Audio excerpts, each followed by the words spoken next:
another video. And I'm sorry that I have really horrible quality right now, and like lights and everything. It's really bad because I'm in a car and I'm going to the tour, so that's awesome. And so, yeah, it's very exciting. I have no idea what's gonna happen. Hopefully that everything goes well.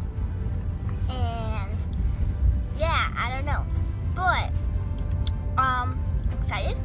So let's go see what happens. Okay, so I made it here, obviously.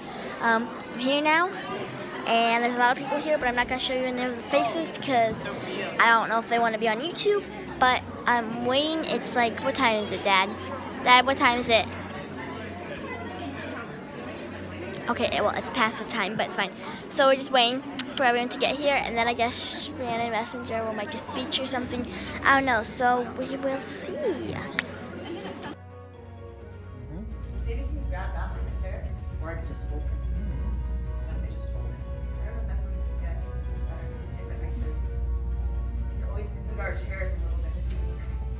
Don't mind us. It's always an adventure to Shannon Messenger. Technology hates me, so there's always something that goes wrong. Well, welcome. Thank you very much for coming tonight. We have some questions. So the first question, it says in your bio, number of cats. So can you tell us what that number is and their names? All right, well, technically when I wrote that bio, I had a couple more. But at this point, I do have 4 cats. And they all live indoors with me, and one of them weighs 25 pounds, so he's kind of like 3 cats in one. And so that one is Marty, like Marty McFly. And then I have an orange one with a white tummy and a very fluffy tail that she carries around like a husky dog. And her name is Melody Pond, which if you've ever watched Doctor Who, you might know that name. And then we have a white one with just a little bit of black, and she's totally a troublemaker, so we named her Harley Quinn. And then we have a little tiny 6-pound, I don't even know how she's so tiny still. It's like she just decided she wasn't gonna grow. And she climbs everything, so we named her Gwen Stacy, which is also Spider-Gwen from the Spider-Man comics. So all pop culture references, and there's 4 of them, 3 girls and a boy, and they are both very, very cute and very, very troublesome little creatures. They outnumber me. But in the introduction, like you said, you can't ever have too many cats. No, I agree, and they're all shelter rescues, so I saved their furry little lives. And they usually make good writing companions. Marty does not make a good writing companion. The 25-pound one, when he decides he wants to be in your lap, that is that. And also, he learned, I had to actually get a new laptop because he learned where the power button was on my laptop, and he would turn it off with his paw. He's the most cantankerous thing. So I had to get a new laptop that has the new Macs. They have that touch bar, and it only turns off with my fingerprint. Haha, cat. Try to outsmart that. He'll find a way. Like, He just wants your attention. he really does, and he demands it. He really, really, like, it's just like, I want to be petted right now. It's both cute and like, cat, I'm on deadline. No way. Sweet. Did you always want to be a children's author, and were you a big reader when you were younger? I actually did not know that I wanted to be a children's author. When I was younger, if anyone asked me what I wanted to be when I grew up, my answer was always, I want to be a Disney animator. It combined everything I loved: sparkles, princesses, Disney, drawing. It just seemed perfect, except for one tiny detail, which is that in order to be an animator, you kind of have to be really good at drawing the same thing over and over and over again. And even my stick figures don't look the same. So I kind of kept thinking that once I got through enough art classes that I would master that skill, but it's just not the way my hands draw. Just like I also could never really draw from my imagination. And I used to think that, again, if I just took enough classes, I would finally master that, and eventually I had to realize this is just not the way I draw. And so the teachers started steering me toward different careers in art, and I didn't like any of those. And so I had this like epic freak out. What am I going to do with my life? My whole plan is falling apart. And my mom said, deep breath. You are 16 and in college. You've got plenty of time. And so how about you just take a class for fun? And so I took a class kind of on a whim, mostly because it sounded like I would get college credit for watching TV. It was called Broadcast Writing and Production. And what I noticed about that class was, A, that I did get college credit for watching TV, but we also had to write, and for the first time, what was in my head came out on the page. I could make people see what I wanted them to see. I could make people laugh when I wanted them to laugh, or feel what I wanted them to feel. I just had to use words instead of drawings, and so from then on, I was hooked. But because I had started in the broadcast class, that's how I ended up in film school and going to Hollywood, and then realizing, wow, I absolutely hate Hollywood. And you know, Hollywood is very, and there's a lot of things about it that I hated, but one of the big things from the writing standpoint is it's very collaborative. Like everything, you're either rewriting someone else or you're on a writing team, and I apparently am a control freak, and that did not work well for me.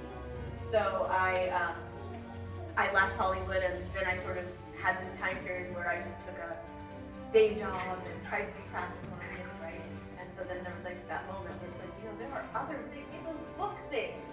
I could try writing one of those, you know? And so then I decided to write for kids because I realized that as an adult, I have a very different relationship with books than I did as a kid. As an adult, I love to read, but still I'm so busy and life is so complicated that it's like, even when I love something, I read it once and then it goes on my bookshelf and I never have time to read it again. When I was a kid, if I loved something, I would read it over and over and over. And I thought, you know, if I'm going to try to put some passion into the story that I'm telling, I should probably be writing to that version of myself and not the current version of myself. Plus, I'm basically a big kid. You know, I realized too, it's like I'm trying to write for grown-ups. I am a grown-up. So it just was, and once I tried it, then it just was like that moment where the clouds part and the angels sing, and it was just like, oh, why did I do this all along? But I think the reason why I didn't think of it is because while I had started out like as a big reader, I was that kid who we would go to the library and I would check out a stack of books and I would read through it in the week and then we'd go back and I'd get it. I was that way up through, I can pinpoint it to 7th grade. And I don't mean to throw my 7th grade teacher under the bus because being a teacher is a very complicated job. But she was very big on reading for the college reading level. And you know, she looked at my grades and saw that I was a straight A student and that I had a very advanced reading level. And she would actually take books out of her hands and tell me that I could not read that, that it was beneath me, and give me some sort of classic from the recommended reading list, which I can now see the value of most classics, but I'm sorry, they are so depressing. Like, spoiler alert, the end of every classic is, and then the woman dies, a horrible death, basically because women weren't allowed to live back then. And so it killed my love of reading. It made me feel like, okay, it kind of, the way she presented it was kind of like that whole mentality of like, you put away your toys and you grow up and you put away your fun books and you read these boring things. And by the end of 7th grade, I did not read at all unless it was something that was assigned to me. And that stuck all through 8th grade, high school, even college. I never read anymore. And it wasn't until after college when I realized I didn't have teachers looking over my shoulder anymore. And I could read whatever I wanted to again. It was so freeing. And so I kind of always go on this tangent when I'm talking to readers, not because I'm trying to convince you that you should keep reading my series no matter how old you are, although I do appreciate that. But you know, I mean, I don't think that books should have an age limit. I mean, especially when they're 850 pages. I know they say 8 to 12, but that's really more just like a PG rating, and just like you wouldn't say, oh, well, I'm 13 now, so I can't see a PG movie, I can only see PG-13. It's the same way with the books, and more importantly, whatever book it is, if you love reading it, read it. You know, I mean, I'm not saying never listen to your teachers and branch out and try new things, but don't let anyone kill your love of reading, because man, I missed out on so many stories during that period of time where I wasn't reading, and I'm still playing catch up for all the years and years of great books that I missed out on. So don't let that happen to you. It's okay to read for fun too. Heaven forbid we treat books like they're entertainment. I've heard you say that the published version of Keeper of the Lost Cities is draft number 20.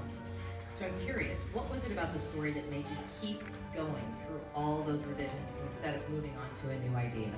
You know, it helps that I'm also a very stubborn person, and I was just kind of like, if I give up, then it's failure, and I will not fail. But, you know, I had also given up on other ideas, a lot of them, I mean, especially when I was trying to write a grown-up book, realizing, wow, I'm just not a grown-up. But even once I switched over to writing for kids, I had 2 or 3 other books that I started, and either never even started writing them, just kind of did the planning, or started writing and just lost interest. And that never happened with Keeper. Even through all those many drafts and revisions and all the rejection that came. I mean, there were draft 15 we came so heartbreakingly close to selling, and then it all fell apart, and there was a part of me that was just like, maybe that was it, maybe I should just give up now because I now have this giant stack of rejections to my name, and the characters and the story just wouldn't go away. And I couldn't stop thinking about them, and I had to believe that maybe that meant I had done something special. And also, it just was like, I wanted to keep thinking about them. So it's kind of like, you know, have you ever woken up from a dream that was really, really, really awesome, and you're so sad that you don't get to see where that dream ends because it was so great, and you're so bitter that you're awake now, and you kind of spend the rest of the day like trying to remember it and get back into it. That was kind of how it is with Keeper. It was like this story that was just always in the back of my mind, and I wanted to know what was going to happen next and what the characters were going to do next. So I kept going with it, even though it was not cooperating as I was learning how to write a book. It was a very hard story to tell, especially because it's a story where, in the beginning, the world that Sophie belongs to doesn't believe that it has any villains. So how do you have any tension when anytime something bad happens, all the characters are just like, no, it's fine, there's nothing, no reason to worry, and the characters are like, oh, okay, and there went all my tension. And so that was kind of why that process got so incredibly complicated, was trying to find a way of having the presence of villainy be apparent in the story, even though it was a world that did not understand that it had a rising up of villains at that point. This is one of my favorite questions because everyone has such a different answer to it, but I know authors get asked this all the time, where they get their ideas, but given that Keeper is such a long series, and this is fascinating to me, I'm actually more curious about whether some of your ideas have changed as you've worked through the different books. Did you map out the whole series, or how much has stayed the same, and how much has evolved with the story? There has been a lot of change, I mean a lot, and some of it comes down to the fact that in the beginning, I wasn't totally sure how many books Simon & Schuster would let me do.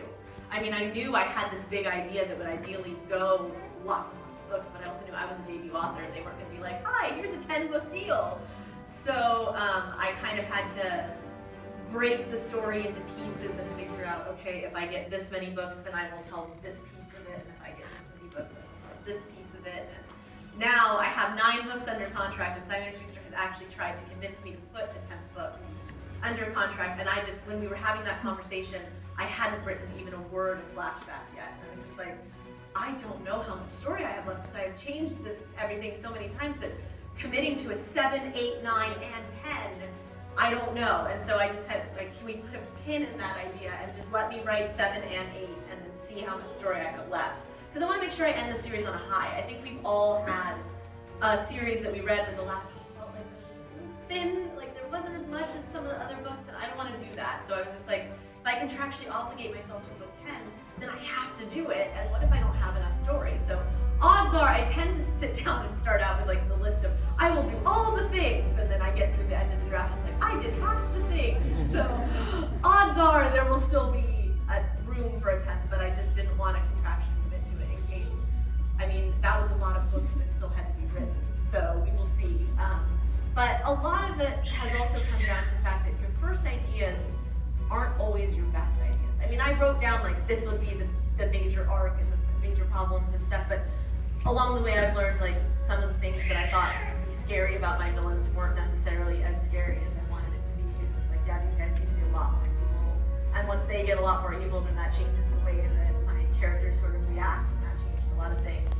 And especially fundamentally in the beginning, I changed a lot of things about the world. Originally, I felt like the elves needed to be drastically different from humans, much more so than they are in the world as it is. I don't know why, I guess I just felt like they're another creature, so they should be very, very different from us. And so one of my original ideas that even went into like once I got to the drafting stage was that I wanted the elves to not have any emotions and never dream. And that was going to be two of the things that were different about Sophie, that she could feel emotions and that she could dream. And it sounded really good in theory, like, okay, so I've got this character and she's the only one that feels. How cool is that? Until you actually go to write the scenes and you realize you've got a character navigating through a world where everyone is boring and emotionless and lifeless. And it had like this weird, almost like dystopian feel to it because of that. It was like, kind of like the equivalent of her finding out she was an elf was much less Harry Potter getting his owl and much more Katniss being reaped in the Hunger Games. You know, it didn't have the feel that I was going for at all. And that was something that I kind of realized right away, like I need to bridge the gap between the two species and have it be something that more that we can wrap our heads around. Because otherwise it's going to feel like being an elf isn't good news. And I wanted it to be good news. And so a lot of changes came from that as well.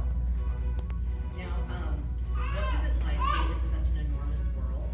So how did you come up with all of the names for everything? It was daunting. I mean, it was exciting because I am kind of that control freak kind of thing, so it was very cool to have a world of my own to build. But I'm also incredibly indecisive. And so suddenly I had 50,000 decisions to make, and they would all have consequences, and it was kind of, I froze up a bit. And for a while there, I started this document. I'm really good at making lists and calling it work, when really I'm just procrastinating.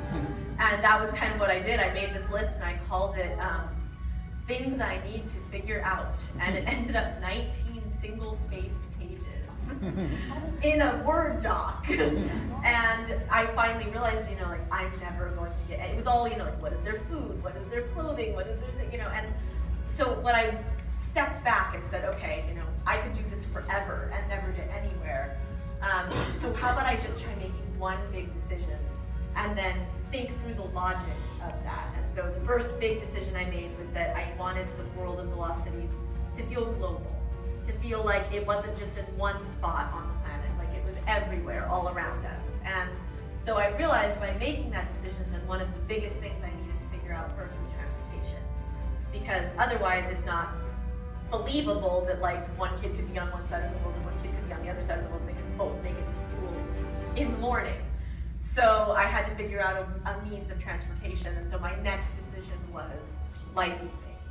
And once I picked that, then I sort of followed that through and thought, okay, well, if light leaping is their means of transportation, then light is probably really important to this world. So maybe that would reflect in their architecture, in their gadgets, in some of their clothing. And I followed that all the way as long as it took me, and then I'd go back and make another decision to follow it. And what was cool about that was it made the process like something that I could wrap my head around. But what was also kind of strange about it was that it ended up building flaws into the world. Because I had sort of originally thought that it would be more of kind of an idyllic, perfect utopia. And as I continued building, I realized that what I was actually building was crumbling utopia. It was a world that had a lot of cracks in it that were widening. And they came from those decisions. And what was nice about that was that it also answered the question that I had been struggling with ever since I got the idea for this little girl who finds out that she's an elf. I kept thinking, okay, but why was she hidden away? Why was someone, I didn't want her to just be a chosen one. Like just, you're a chosen one because you were chosen. I wanted there to be reasons behind it. And so the reasons came from those cracks that I found. It was like, once I didn't want the world to have a social system. I wanted it, I thought if I take away racial inequality and I take away financial inequality, they would all be equal. And then as I realized that they would all have different powers and that some of them would be a more valuable power than others and some might not even get a power, there's my social system, there's my hierarchy right there. And there was still injustice, there was still prejudice. It was just different prejudice than what we see today in our world, but it was still present. And that is one of the things that Sophie exists to respond to. And so it was a very, interesting process to sort of watch things unfold just by making decisions and following the logic. And then I realized I got to name it all. And I mean, some of it, like the world details, it's not an exciting answer. I have read dictionaries, like literally just sat down and started paging through a random spot in the dictionary. I have read Latin dictionaries. I have read Middle English dictionaries. I have gone on Google Translate and just randomly put words in and seen it like go through 18 different languages. For the character names, I like those to mean something. So I have read a lot of baby name books and a lot of baby name websites and a lot of things until I find out something. There's a few names where I just couldn't find anything, especially because when you have this huge of a cast of characters, you run into that requirement where they kind of say don't have too many that start with the same letter because it'll really confuse your readers. As it is, there's quite a few T's and A's that even I get confused by. I'm like the Tarek, the Tirgit, you know, it's like, wait a minute. And Alden and Alvar and all, you know. So there were times where it was like, I really need an M or an R, and I couldn't find a name that had the perfect meaning, so I just either made something up or found something that was like, well, at least I like the name. But I try to, on the whole, have the names have meaning. Like Fitz comes from Fitzroy, which means son of the king, and since his family is kind of royalty, that makes sense to me. Keith means good looking, which, you know, how Keith can you get? So Sophie means wisdom, which I feel like that's what he brings to the world. And it was also hard because I wanted the names to feel, other than Sophie's of course, I wanted them to feel like maybe it isn't the kid sitting next to you in class has that same name, but I didn't want it to feel so weird that no one would even know where to begin to pronounce these names, you know, Agamemnon or something. It was just like, you know, so it was a lot of just kind of searching and kind of going with my gut a little bit and like finding the right feel to the name and then hoping that I could also find the meaning. So when I name a new character, it is a process. It is Keith was the easiest one to name. I was looking through and saw, I thought, hey, I don't have any K's, let's look through there. Oh, hey, look, good looking one's done, you know? Well, and I love that because it's a very real way. I mean, that's kind of like the real writing way. There's no, I used to, when I was a classroom teacher, I had baby name books all over the place. So I love that. It kind of goes into the next question. What advice would you give to anyone in this room who wants to be a writer? Okay, first, I'm curious, how many here are writers? Raise your hand. Don't be shy. That is awesome. Look at that. Look at all this is the future of publishing right here. So, I mean, there's lots of pieces of advice that I could give you, but I will say that I have found that 9 times out of 10, I get most often asked, how do I get my book published? Like, I'll run up to, how do I get my book published? And my first question back to them is, well, have you written it yet? And it is amazing how often, it's like probably 99.8% of the time the answer is no. And I think a lot of times people forget that publishing and writing are two completely separate things. I mean, I understand that they go hand in hand because if the dream is to be a published author, well then you want to have this join this. But at the same time, they are very separate things, and publishing is the unfun part of that. It really is. That's where the rejection is. That's where the reviews are. That's where the financial stuff comes in. It's kind of like the equivalent of going up to somebody and asking, so how do I get to pay taxes? Before you've even found out like how to earn money. It's like earning money fun, paying taxes not fun. And it's the same way. It's like writing is where it's creative and you're just sort of losing yourself in story and you're discovering your own creative voice. And publishing is where you then have to figure out how to make it marketable and have a thick skin because sometimes you're getting criticism. And so don't worry about publishing anytime soon. Focus on writing as long as you can, because you know what? Even as a published author, I have to do that sometimes because publishing can suck the joy out of writing. You can start to think like, oh no, my newest book has to be better than my last book and it has to sell better than my last book. And what should I do? And I have to just step back and go, no, what did I love about this story? That's what I'm focusing on. I want to write a good story. So do that for yourself now while you don't have any of the pressure of publishing on you. Just enjoy writing. Lose yourself in your story and make it your goal to actually finish the book that you're writing. Because that's the other thing. For the few people who say that they've started a book, very few people ever finish a book. And I mean, even writers who are under contract, this is why if you follow writers on Instagram, at some point in time you will all post that very boring picture that's very exciting to us of our laptop monitor with the words "the end" in it, because we're just so proud we did it. We made it to the end, because it is a slog uphill every time. Even no matter how many times you've done it, I've done it 11 times now, and still, as I get ready to start book 8, I'm just like, oh, here we go again. And you know, it is one of those things. So enjoy writing and make it your goal to finish a book. And then, when you finish that book, make it your goal to revise that book to make it the best book it can possibly be. And once you have that, then you can start worrying about how you get it published. But otherwise, don't think about that right now, because that is always going to be there. That is not going to go away. And your love of creation and your love of story can go away if you focus too much on trying to get published before you're to that stage. So that would be one piece of advice that I would give. Thank you. Easiest character to write? Easiest character to write is Sylvanie. I mean, she says everything in all caps and exclamation marks, and I mean also, think about this. I get paid, my job requires me to sit around and imagine what it's like to be in the head of a sparkly flying alicorn. Like, this is what I get paid to do. Like, I worked really hard today. I wrote a Sylvanie scene, you know? So it's just pure joy. And it's also extra fun because the all caps and the exclamation marks drive my copy editor crazy. Your copy editor is kind of like your grammar police.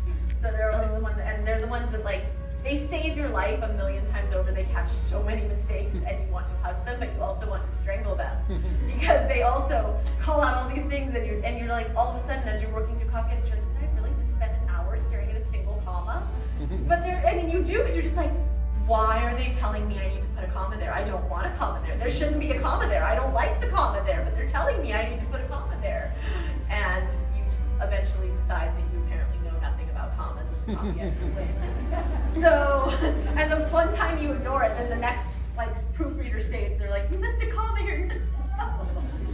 So my revenge is the Sylvanie, like, haha, everything will be in all caps and everything will be in single words and it will all end with an exclamation mark and you can't stop me. Hardest character. Hardest character, okay. This is a tie. It's between Fitz and Keith, and for completely different reasons. Keith is the hardest because he's a scene stealer, and he wants to make every scene about him. And he also wants to make everything he says a joke. And it's like, Keith, focus. Like, big things are happening right now. Now is not the time for jokes. This is not all about you. So I have to go back with him a lot. Like, initially writing the scene, it sort of pours out, but then I have to go back and scale him into, you know, what is appropriate. And it's hard because he has a lot of really good jokes and he has a lot of really great things, and it's like, I don't want to cut this. That's really funny. That's great, but it isn't the right time. So that can be difficult. And Fitz is the opposite. He always starts out very reserved, and he can be a little bit flat when I first go to write him. And I have to kind of go back through and try to coax out what he's really feeling. And he's a little bit of a reserved character. So his scenes tend to be like the 5th or 6th time through in the version that you guys read, where I have gone through and revised it a lot in order to get his personality right. Because I don't want to force it and make him into something that he isn't, something that isn't natural to him. But I also want him to come across as interesting and wonderful as I know he is. And for some reason, he sort of doesn't show it at first. He's a little bit reserved in the first scene. Which sounds so weird, but it really is true. Favorite character? Favorite character, I know everyone's going to want me to try to say one of the boy names so that it's like me telling one of my teens or something, but, and I know this seems like the obvious answer, but I mean Sophie. I would not be able to write this many long books if I did not love that little girl, and she's amazing, and she surprises me every book with her courage, and I love watching her. It's like I get to watch her grow up, and she's having these like teenage moments where she sort of lashes back with attitude, and part of me wants to be like, what are you doing, child? And like edit that out, but I'm like, but no, that's authentic to her. I mean, she is a teenager now. She's gonna have those bratty moments and stuff. So it's really fun to sort of watch that unfold on the page. Which fictional character from another series do you think Sophie would be good friends with? I can see her being friends with a lot of people, but I think Annabeth from Percy Jackson and her, I mean, they're both really smart, and they both know what it's like to have to put up with a male in their lives who never takes anything seriously and seems determined to drive them crazy, so they could like join their own support group for that.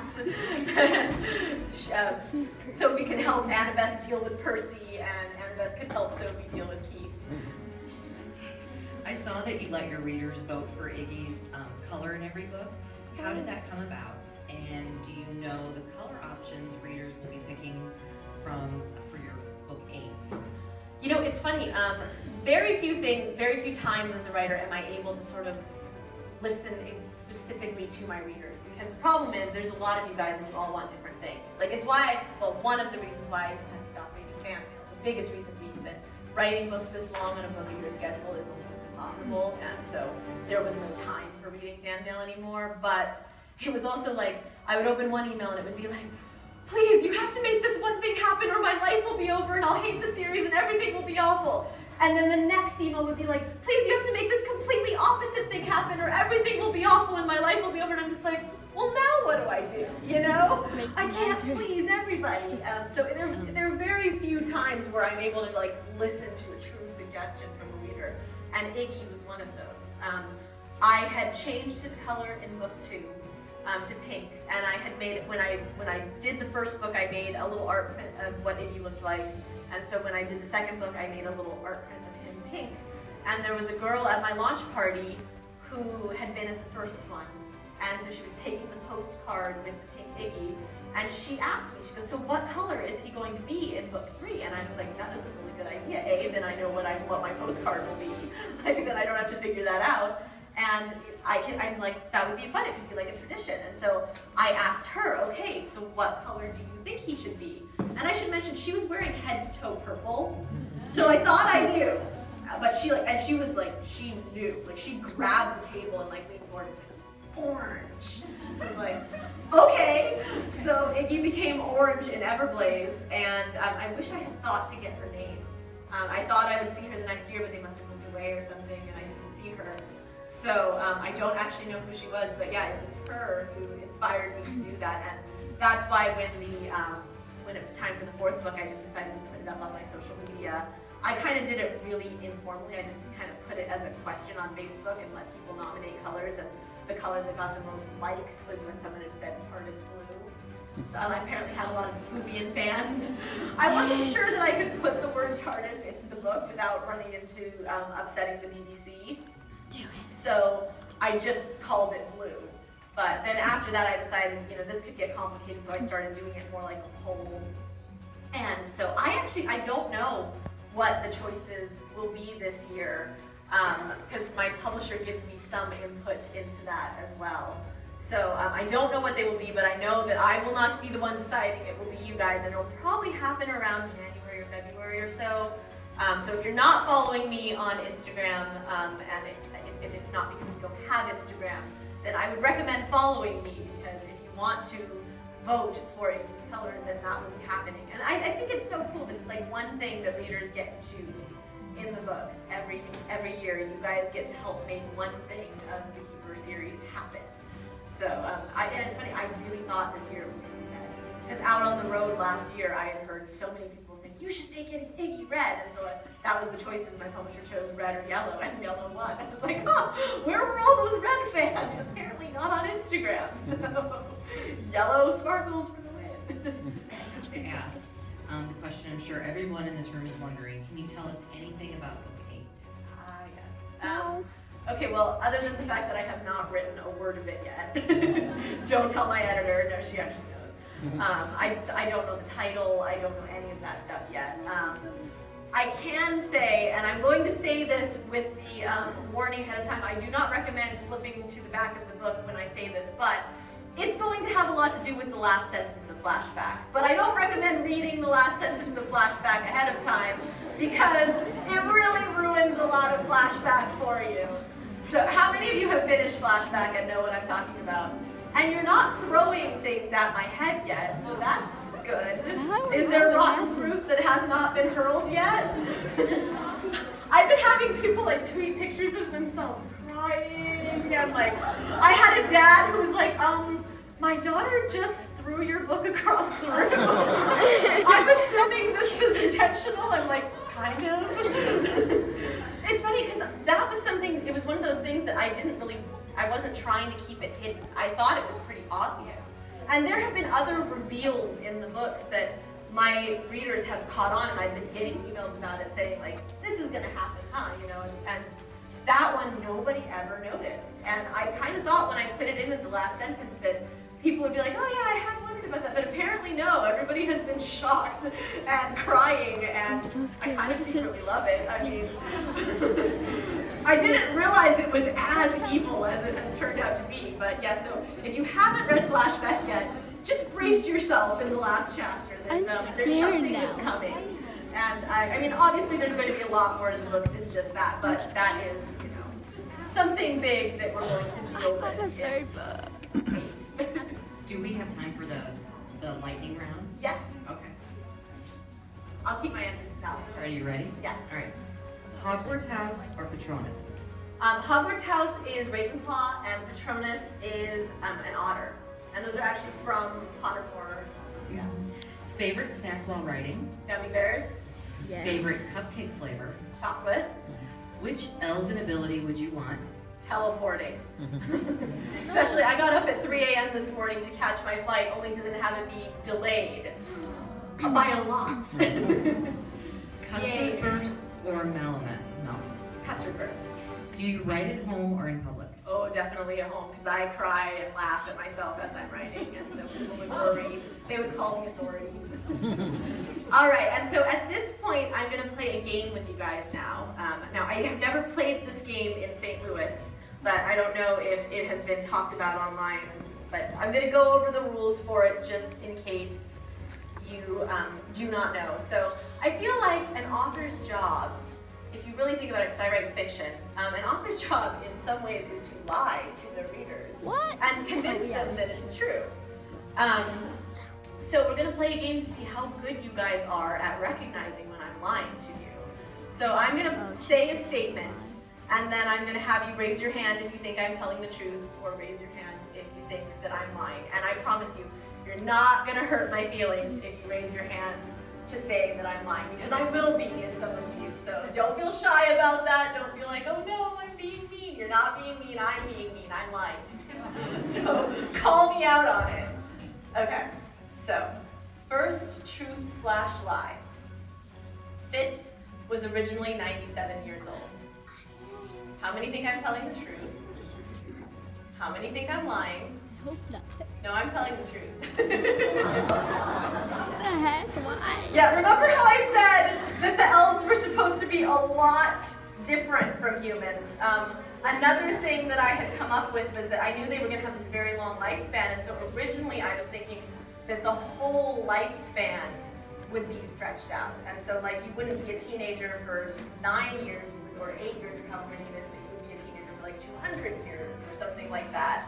So I had made him 97 because he was a teenager, but he was an elf. But then I kind of quickly realized that that got really weird because Sophie would truly be 11, because otherwise her parents would have noticed something, like our child is not aging at all. How is it that we're like in our, you know, we're 100 and she's still 5, you know, how is this possible? So I also watched this vlog that John Green had made where he was sharing his thoughts on Twilight, and he was talking about how people aren't old because they look old, they're old because they are old. It's not about wrinkles, it's about times around the sun. And so I was thinking about that, like, so if I have Fitz be 97 years old and Sophie be 12, like that's just wrong and weird and just no. So that idea got abandoned pretty quickly.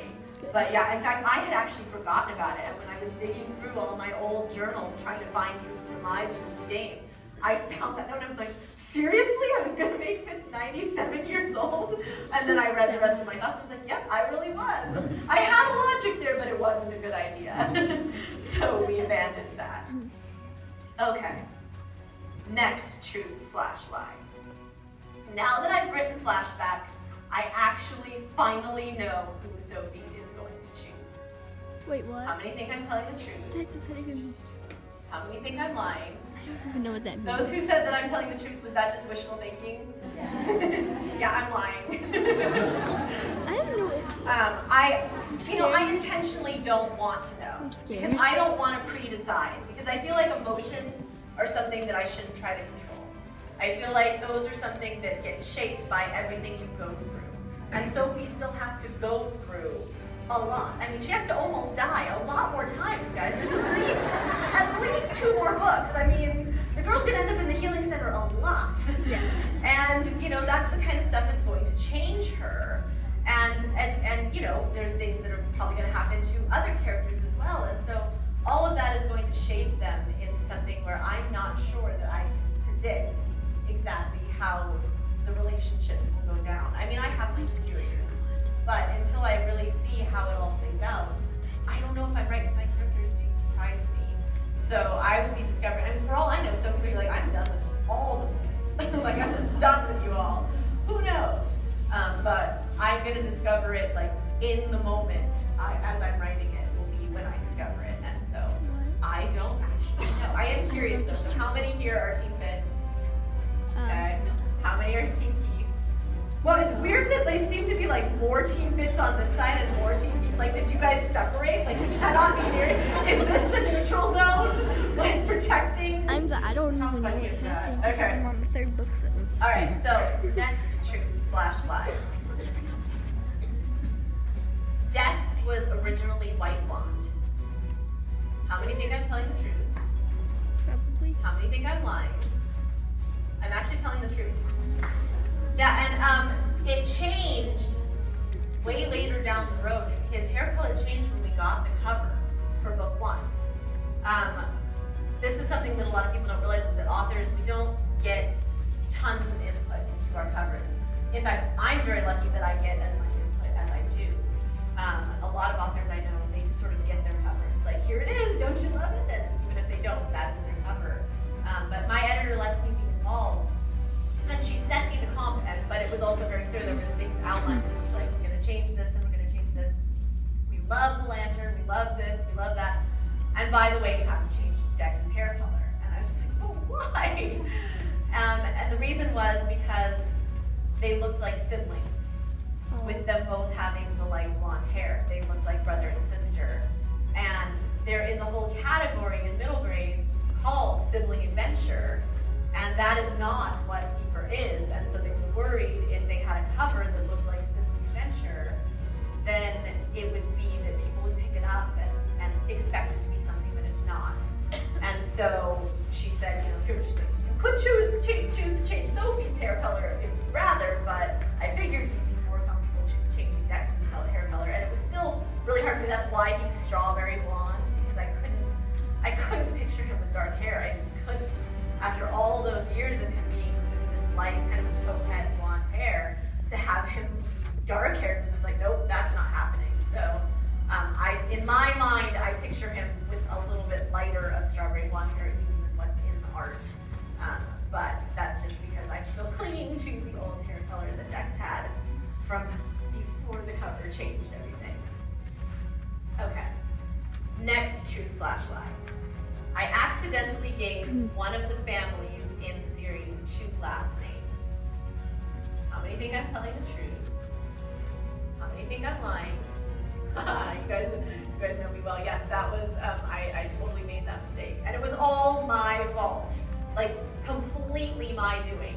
Copy editors are supposed to catch these things, but I made that change after copy edits. In fact, we were done, and I was writing book 2, and I made the mistake of trusting my own notes too much, because I got to the scene in book 2 where I had a character who always calls people by their last names, and Stina was in it, and I went to look up what her last name was, and I found in my notes on her that I had originally given her the last name Weathers, and I hadn't liked it because it felt too human.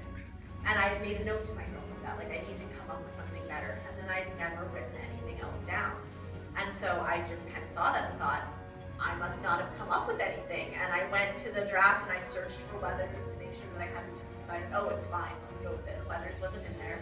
So I just assumed, okay, I must have messed up and never given Stina a last name. So I emailed my editor in a panic, like, oh no, it's gonna be really weird if we don't find out her last name until the second book. Is it too late? And she checked and she said, no, we still have a little bit of time before it goes to print.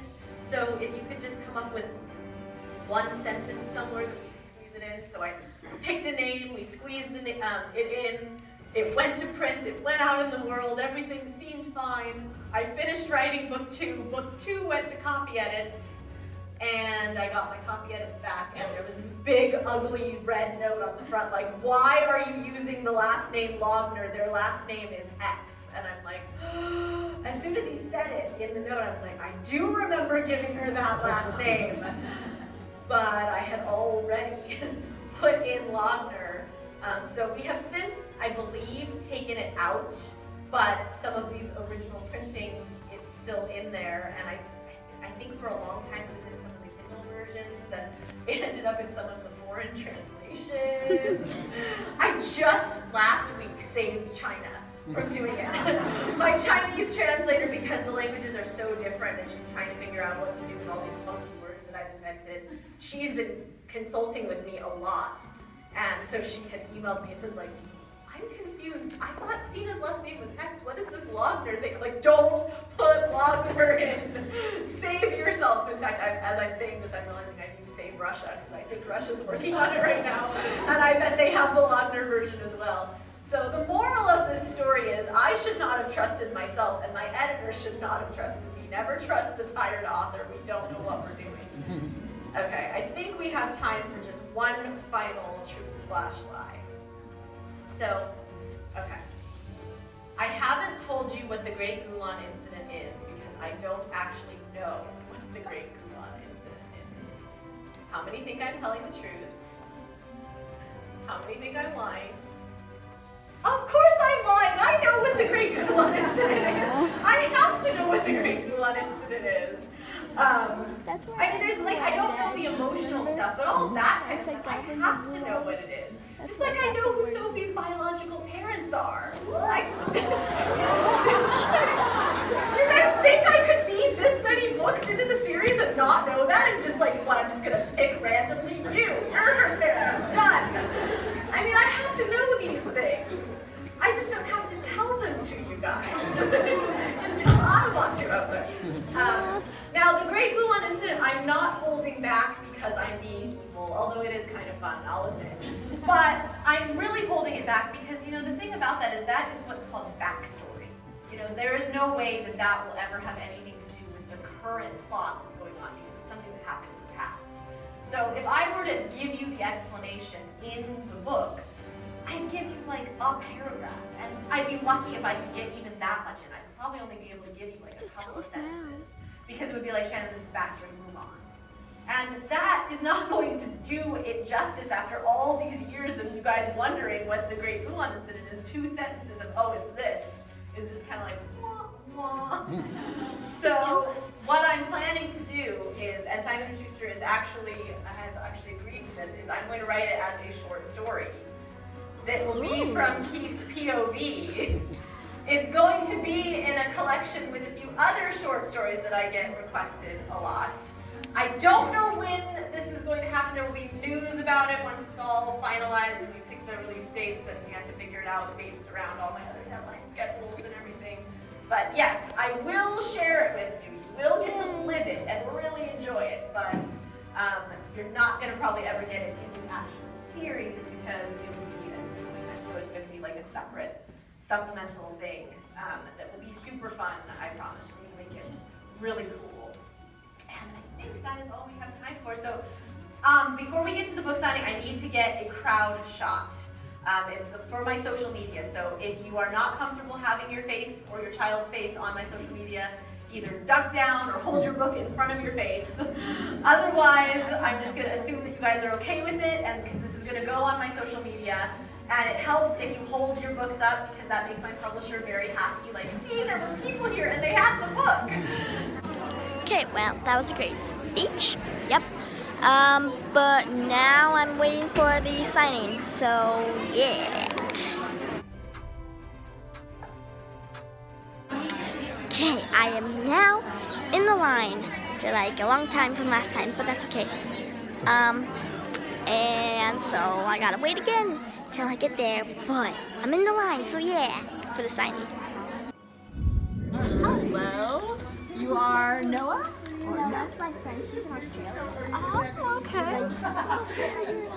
Now, do you want me to put this to, or is that her last name? Or okay, usually I just do first, but if Yeah, you want, that's okay. And you can take a cell phone decal for her if you would like. I got one. Oh, cool. Okay. And then I got this. Oh my God. This one? Is this one for you? Are you Talia? Yeah. Did I say that wrong? Is it Talia or Talia? Okay. And I can look up and we can do a real photo. And there we are. So, yeah, thanks, Shannon Messenger.